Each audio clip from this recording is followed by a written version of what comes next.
साथीहरू नमस्ते। तपाईँहरू चाहिँ युट्युबको नयाँ नियमको बारेमा थाहा पाउनुभयो त? नयाँ पोलिसी युट्युबको थाहा पाउनु भएको छैन भने यो भिडियो चाहिँ हेर्नु है अनि राम्ररी सुन्नु होला। युट्युबको नयाँ पोलिसी नयाँ नियम चाहिँ के छ भनेपछि अहिले चाहिँ 1000 सब्सक्राइबर अनि 4000 घन्टाको वाच टाइम मागिरहेछ नि युट्युब मोनिटाइज हुनको लागि। अनि त्यो चाहिँ अब यो फेब्रुअरीदेखि चाहिँ चेन्ज हुनेवाला छ अरे। अनि कतिजनाकोमा चाहिँ नोटिस आइसक्यो होला, कतिजनाकोमा चाहिँ नोटिस आएको छैन होला। मेरोमा चाहिँ भर्खरै हिजो मात्रै साँझ 9 बजेतिर आयो नोटिस। अनि त्यही भएर म चाहिँ आज भिडियो बनाइरहेको छु। तपाईँहरूकोमा पनि आएको छ कि छैन चेक गर्नु होला। अनि यो नयाँ नियमको बारेमा चाहिँ बुझ्नु होला है। यो नयाँ नियम चाहिँ के छ भनेपछि यो फेब्रुअरी 1 देखि चाहिँ जुन यो 1000 सब्सक्राइबर अनि 4000 घन्टाको वाच टाइम मागिरहेको थियो नि, त्यो वाच टाइम चाहिँ बढिसकेछ के साथीहरू।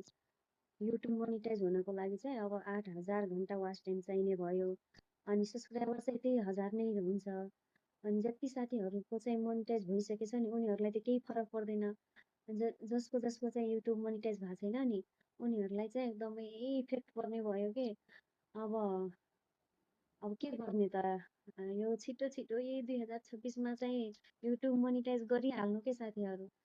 जसको वाच टाइम पुगेको छैन, सब्सक्राइबर पुगेको छैन, यो भिडियोमा कमेन्ट गर्नु अनि मलाई नि सब्सक्राइब गर्नु।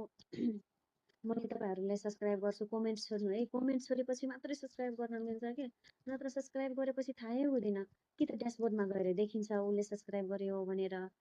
त्योभन्दा राम्रो चाहिँ बरु यो भिडियोमा कमेन्ट गर्नु अनि कमेन्टको फोटोमा गएर फोटोमा खिच्नु। अनि कमेन्टमा खिचिसकेपछि के हुन्छ भनेपछि त्यो कमेन्टमा चाहिँ जुन फोटो देखाइराखेको हुन्छ नि, कसले कमेन्ट गरेछ उसको फोटो देखिरहेको हुन्छ नि, त्यो फोटोमा टच गर्नु। त्यो फोटोमा टच गरेपछि युट्युब प्रोफाइलमा जानुहुन्छ।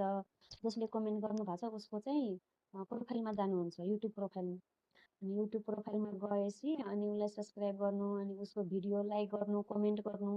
अनि कमेन्ट किन गर्नु भनिरहेको छु भन्दा पनि कमेन्टबाट चाहिँ युट्युब सब्सक्राइब गर्नलाई एकदमै सजिलो हुन्छ क्या साथीहरू। अनि जति सक्दो छिटो चाहिँ यही 2026मा चाहिँ युट्युब मोनिटाइज गरिहाल्नु। नत्र 8000 घन्टा कम त भएन नि साथीहरू, धेरै हुन्छ 8000 घन्टा वाच टाइम।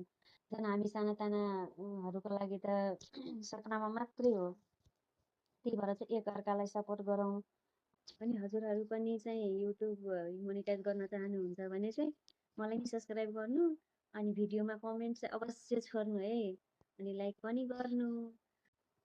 अनि छिटो चाहिँ यही नियममा यही पोलिसीमा चाहिँ हामी मोनिटाइज गरिहालौँ क्या साथीहरू। सबैले सब्सक्राइब गरौँ, लाइक कमेन्ट गरौँ अनि भिडियो हेरिदिउँ है। वाच टाइम पुगेपछि सबैको च्यानल मोनिटाइज हुन्छ। अनि हस्त धन्यवाद सबै साथीहरूलाई।